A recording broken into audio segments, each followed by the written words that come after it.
बंद कमरे में मिले ईवीएम मशीन और वोटर आईडी कार्ड से थाने में मची खलबली। ईवीएम मशीन पर फिर से मचा बवाल। एक और जहां सुप्रीम कोर्ट ने ईवीएम मशीनों के खिलाफ आई सभी याचिकाओं को खारिज किया, तो दूसरी ओर थाने के दादोजी कोंडदेव स्टेडियम के एक बंद कमरे में कई पुरानी ईवीएम मशीन मिलने से खलबली मच गई। 2014 के चुनाव के उपरांत बंद पड़े एक कमरे को जब खोला गया तो सब चौंक गए, क्योंकि अंदर कई ईवीएम मशीनें, बंद लिफाफों समेत वोटर आईडी कार्ड भी मिले थे। बता दें कि 2014 के चुनाव के बाद यह कमरा चुनावी सामान को रखने हेतु दिया गया था, लेकिन चुनाव के बाद सभी लोग इस कमरे को मानो तो भूल से गए थे। एनसीपी शरद पवार गुट के विधायक जितेंद्र आव्हाड ने एक अखबार में छपी खबर को ट्वीट कर इस बारे में जानकारी दी। सुप्रीम कोर्ट ने खारिज की याचिकाओं से असहमति दर्शाते हुए उन्होंने अपने वोटों की जानकारी मिलने की आशंका जताई। इस प्रकार ईवीएम मशीन मिलने पर उन्होंने चिंता भी जताई। तो वहीं पर थाने कलेक्टर अशोक शिंगारे ने इस बात का खुलासा करते हुए कहा कि 2024 लोकसभा चुनाव से इसका कोई भी संबंध नहीं है। काल ठाण्यामधील दादोजी कोंडदेव मैदानाच्या एका जिन्याखाली असलेल्या खोलीत, म्हणजे ते खोली कोणाकडे लक्षात जाणार नाही अशा खोलीत ईव्हीएम सापडले, मतपत्रिका सापडल्या। त्याच्यातली सर्वात मोठी गोष्ट असेल, जर ठाणे जिल्ह्यात 100 ईव्हीएम आले तर ते 100 ईव्हीएम परत मॅच करून कलेक्टरच्या हातात किंवा निवडणूक अधिकाऱ्याच्या हातात द्यावे लागतात। मग ही ईव्हीएम राहिले कसे? हे कुठले ईव्हीएम आहेत? ईव्हीएमचा घोटाळा होतो, ईव्हीएम बदलले जातात, ही जी मनातली साशंकता आहे ती आज एकीकडे सर्वोच्च न्यायालयाचा निकाल लागत होता आणि दुसरीकडे ईव्हीएम सापडत होते। आणि मी सर्वोच्च न्यायालयाच्याही निकालाशी फार सहमत आहे असं नाही। मला माझं मत कुठे गेलं हे कळलंच पाहिजे। माझ्या मनात शंका का राहावी? मी माझं मत कोणाला दिलंय हे मला कळलंच नाही तर माझ्या मनात संशय राहणार ना की माझं मत नक्की कुठे गेलंय। माणसाचं मन संशय असतं आणि ह्या संशयापायीच अमेरिकेचं त्यांनी ईव्हीएम मशीन्स काढून घेतले। आपल्या देशाची लोकसंख्या किती आहे ह्याच्यावर काही ठरत नाही। आपल्या देशाची लोकसंख्या आहे, रेशन वाटतो ना, आपल्या देशाची लोकसंख्या आहे, आपण आपल्या न्याय ह्याच्यात काही बदल करतो का? देशाची लोकसंख्या आहे, मतमोजणीला 4 दिवस लागेल, पण मनातला संशय राहणार नाही। संशय हा कुठल्याही न्यायालयाला छेद करणं असतं। हा तुम्ही छेद का करू देताय त्यांना? मला तरी पटत नाहीये, माझं मत कुठे गेलंय हे मला कळलंच पाहिजे। त्या अंधारात कुठेतरी चिठ्ठी निघून जाते आणि काहीच कळत नाही।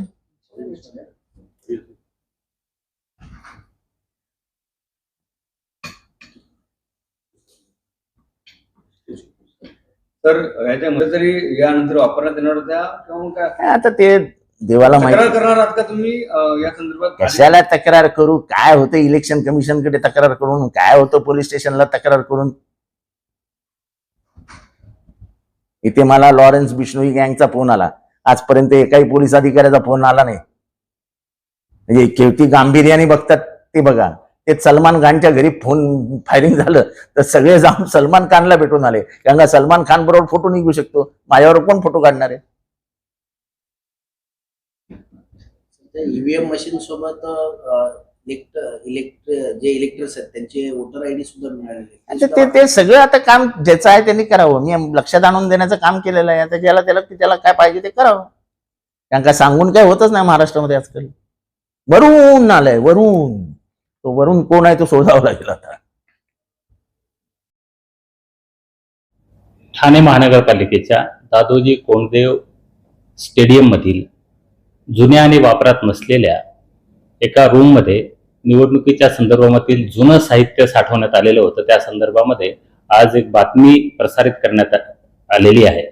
त्या बातमीच्या अनुषंगाने मी संपूर्ण माहिती घेतली असून त्याची वस्तुस्थिती अशी आहे की ठाणे महानगरपालिकेच्या अंतर्गत दादोजी कोंडदेव या स्टेडियमच्या नूतनीकरणाची प्रक्रिया सुरू असून उर्वरित नूतनीकरण पूर्ण झालं असून फक्त या खोलीपुरतं किंवा गोदामापुरतं नूतनीकरण शिल्लक आहे।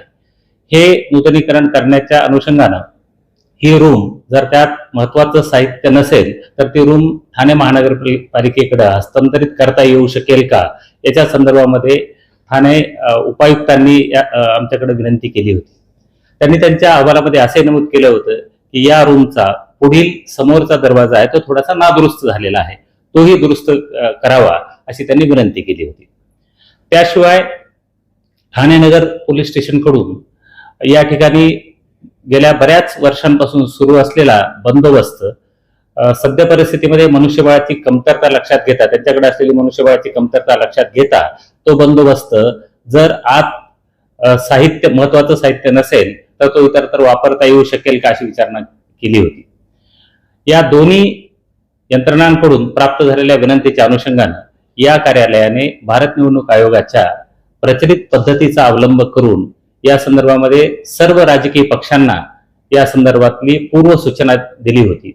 या पूर्व सूचनेच्या अनुषंगानं सदर गोदाम किंवा रूम उघडत असताना राजकीय पक्षांचे प्रतिनिधी त्या ठिकाणी उपस्थित होते. त्यांच्या समक्ष ही रूम उघडण्यात आलेली आहे आणि ते रूम उघडून आतमध्ये साहित्य काय आहे याची तपासणी करण्यात आली. हे साहित्य तपासत असताना या ठिकाणी जुने इलेक्शनचं साहित्य असल्याचं आढळून आलं.